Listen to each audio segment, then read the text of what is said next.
Hey, whippersnappers, this is Tortimer the Grey. Welcome back to another exciting episode of Pokemon Showdown Grey version Season 2.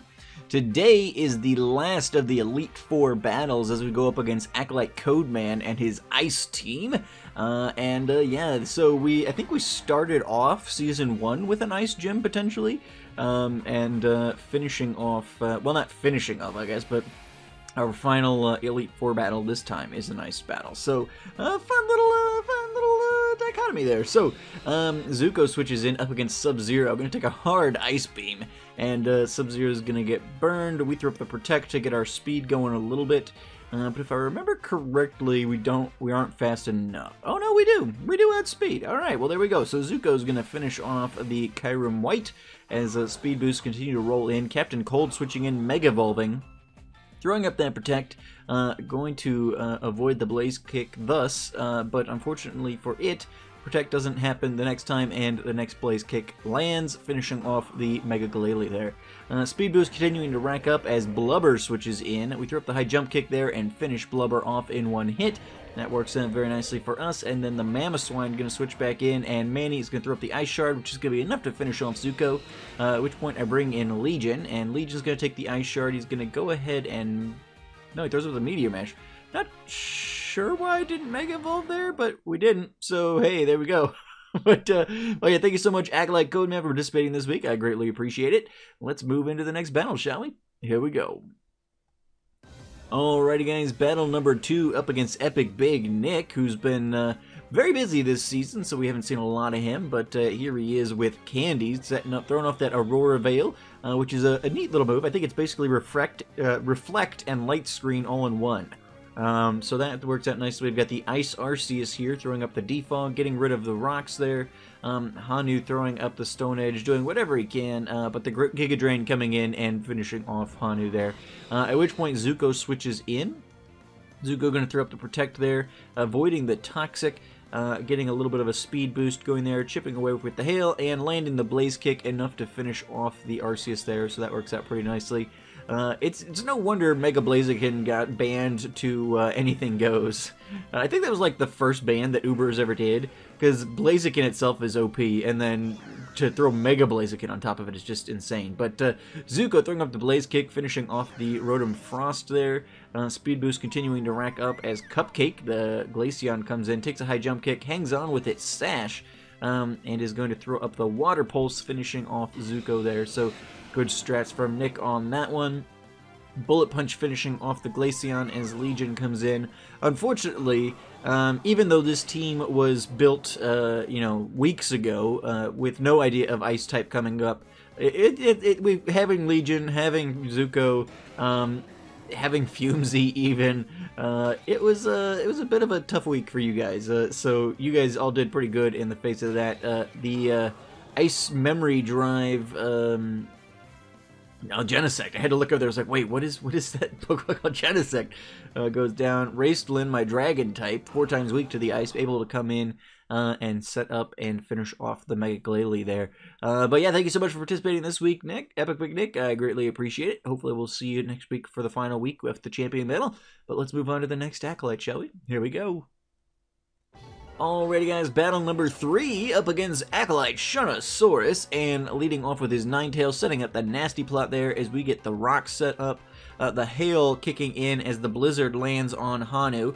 Hanu throws up the Superpower there, doesn't do a whole lot, lowers our defenses, I think, yeah, the Aqua Jet hits here, but then Hanu's going to go down to a Dark Pulse from the Alolan Ninetales. At which point Legion switches in, gonna Mega Evolve and throw up the Bullet Punch, enough to finish off the Ninetales there. 4 times weak, should do it. At which point Sandslash switches in. Sandslash is gonna throw up the Earthquake there, getting the Slush Rush, but Legion gonna be able to land the Meteor Mash. Going to throw up the Bullet Punch here then, finishing off the Sandslash. So that works out pretty nicely. Frostlass then coming in and going to go down to a Bullet Punch. Mamoswine switching in, then going to take a Meteor Mash. It's really not fair. I'm so sorry, guys. Between Zuko and Legion, it was a rough week. It was a rough week. I apologize. Ice is one of those types. There's just, even with all the different type variation in there, it's a hard type defensively. So yeah, yeah, Articuno is going to be able to withstand the bullet punch. Throws up the Hurricane, but not enough to do Legion in, and Articuno is going to go down. Thank you so much for participating this week, Showdown. I greatly appreciate it. And let's move into the next one, shall we? Here we go. Alrighty, guys, here we go up against Cool Trainer Addy, and Addy's the only one this week who really broke the mold a whole lot. He's got 4 ice types and 2 non-ice types here, so most of you guys stuck pretty close to the monotype there, but as always, if you guys can justify it, I've never really, there's only been one instance this whole season where I've had to just be like, no, that's not gonna pass. Raistlin throws up the Dragon Dance here as Swampert uses Roar. We're gonna land the Hypnosis on the Swampert there, and it's going to take a little bit of damage from the Bad Dreams, which is Sandman's ability. Gyarados then switching in, threw up the Dark Pulse, resisted by the Gyarados, but still does pretty decent damage, all things considered. Fumesy coming in, and he's going to throw up the Clear Smog here. Well, he survives the Earthquake, throws up the Clear Smog, there we go. So yeah, I forgot that Gyarados has... Mega Gyarados' ability must be Mold Breaker, because obviously Fumesy is generally immune to that. Raceland comes in with a Thunder Punch, finishing off the Gyarados there. Raceland's carrying the Yachi Berry, I think, this week. Which in conjunction with Multiscale, now I'm not sure if Yachi Berry, I'm not sure if that compounds with Multiscale, because Multiscale is basically the same as the Yachi Berry. It's like any move, like the first hit you take is halved or something like that. And Yachi Berry lowers the attack power of ice moves by half or something. I'm not sure if they compound. I'm not sure what the ratios there are. But anyway, it helped Raceland stay alive for at least a couple of turns in this this particular week, because being 4 times weak to ice makes it a little challenging to make a Dragonite really work. But usually we could count on surviving at least the first round to be able to set up the Dragon Dance or something and come in with the next one. Sandman going down with the Earth Power there to the Kyurem White. Zuko throwing up the Protect, going to take it. This is where Zuko does an outspeed, I believe, because I think it's Scarfed or something like that. But Zuko goes down to the Earth Power, and Cool Trainer Adram, Acolyte of the Ice Elite Four leader, takes the first victory of the week. So congratulations to Addy. But yeah, let's move into the next battle, shall we? Here we go. Alrighty, guys, here we are up against Acolyte Arctic Animal, finally in his element there, leading off with the shiny Alolan Ninetales there, as Hanu gets the rock set up and goes down to hail damage. Legion then, switching in, Mega Evolving, throwing up the Bullet Punch, enough to finish off the Ninetales there, 4 times effective, Mega damage. That'll do it. So, Iceberg then switches in, threw up the Meteor Mash, nice and bulky there, and Legion's going to take a hard Earthquake. Iceberg going to withstand it, going to go up against the Bullet Punch though, and go down. Down goes the Avalugg as Snow White, the Crabrawler? No, is that the pre-vote? Crabominable.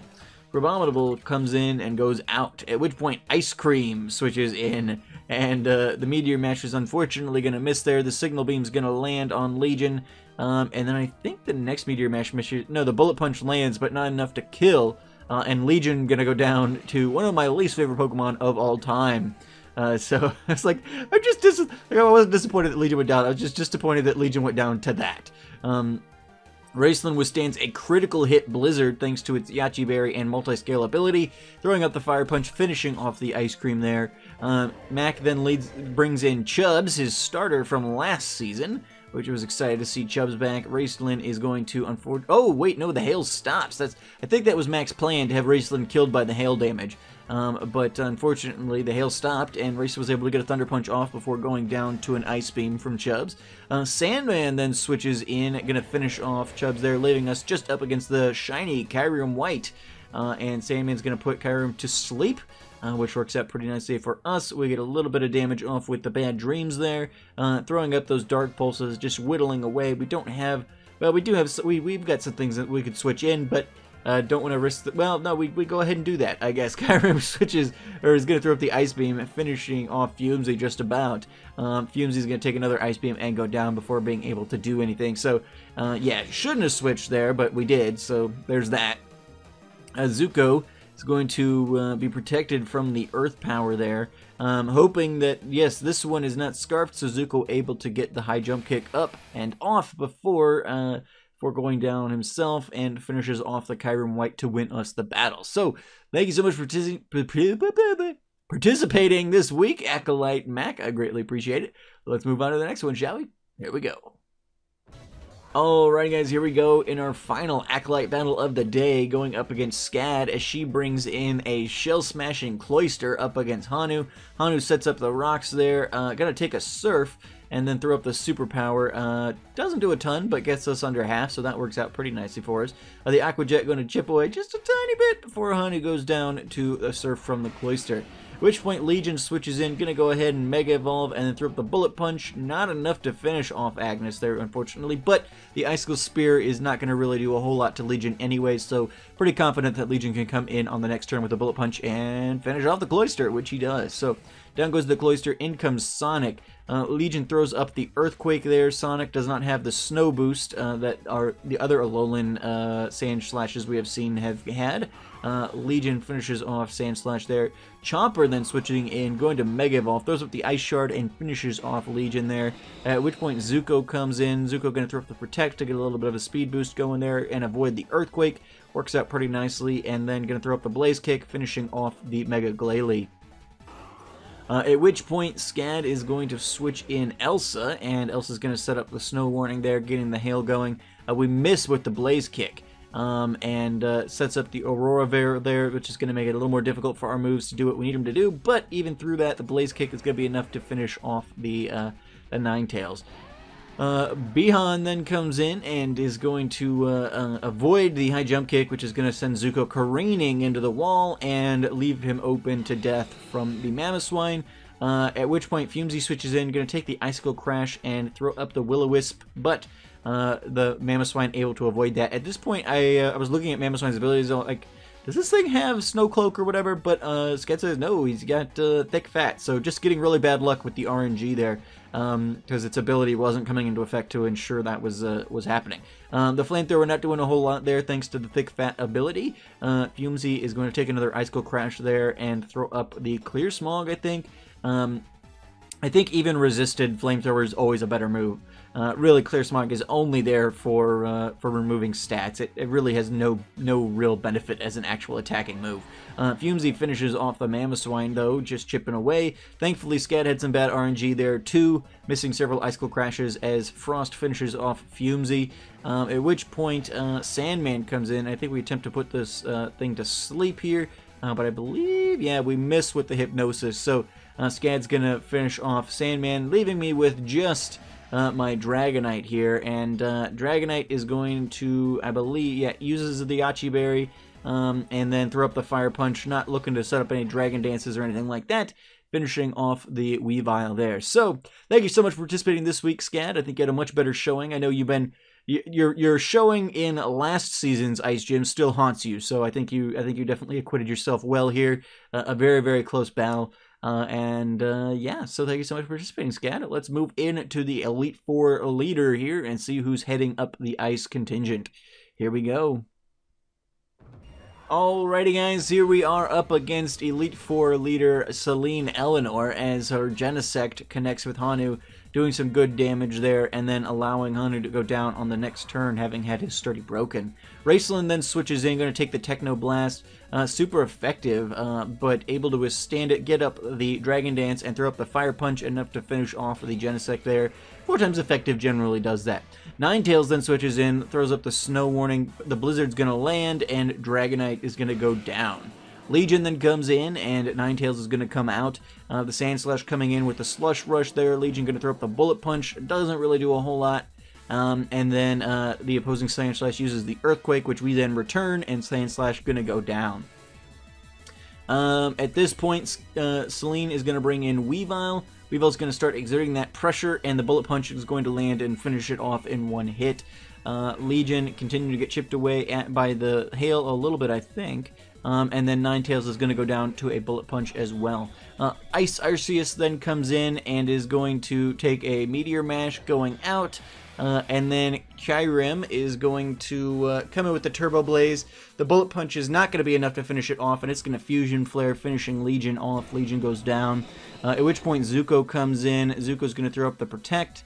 the Earth Power is going to land, well, not land, be evaded. The Blaze Click is going to miss, however, and then the Earth Power lands, finishing off Zuko.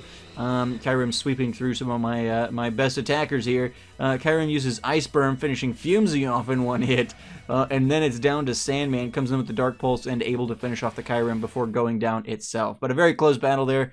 Sandman is freaky fast. I love how fast Darkrai is. I've never really used one before. I was like, oh hey, it's a high special attacker. I'll try that on my team for the gray version. Never really used one before, but I love how quick it is. It's fantastic. So very, very close battle there. Thank you so much for participating this week, Celine Eleanor. I greatly appreciate it. And congratulations on being the final member of the Elite Four here in the second season of the Gray region. Now that everybody's been thanked and everybody's been defeated, except for Addy, I guess, supposedly, we're going to move into the spreadsheet and see what our championship battle is going to look like next week. Let's take a look.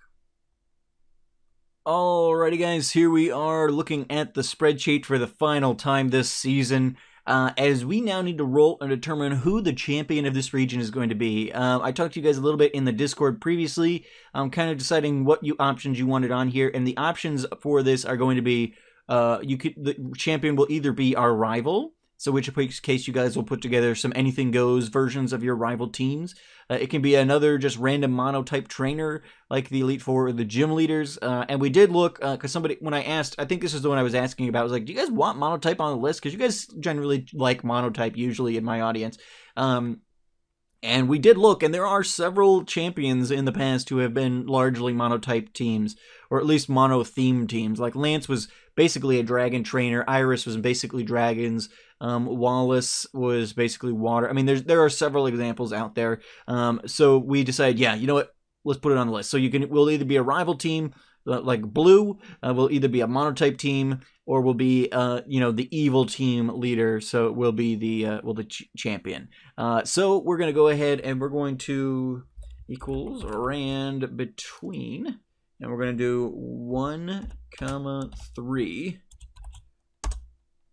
and 1. Okay, so our rival is the champion of the Gray region who we'll be taking on next week. So you guys need to put together the anything goes. Now, again, we're switching. We're no longer in Ubers, so this will be a new tier. Anything goes, and you guys will need to put together your anything goes teams and model them after what you've been doing with your rival teams so far. Really, the only restriction on that, because it's our rival battle, and this is the way we've done the rival battles pretty much all season.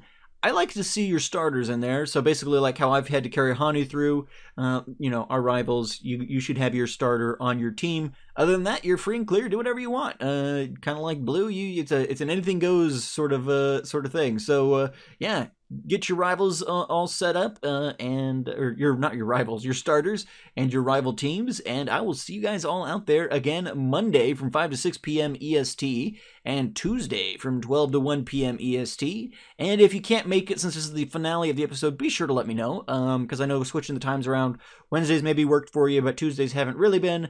I've got a little bit more free time next week, so if I need to make an exception for you, I will be able to do that. So just be sure to let me know, because I'd like to get everybody who is interested in being part of this series in the final episode. So thank you guys so much for watching. I've been Tortimer the Great, and you guys have been great. Make sure those likes, comments, subscriptions for me, guys, and I will see you all back here next time on Gray version. Alrighty, guys.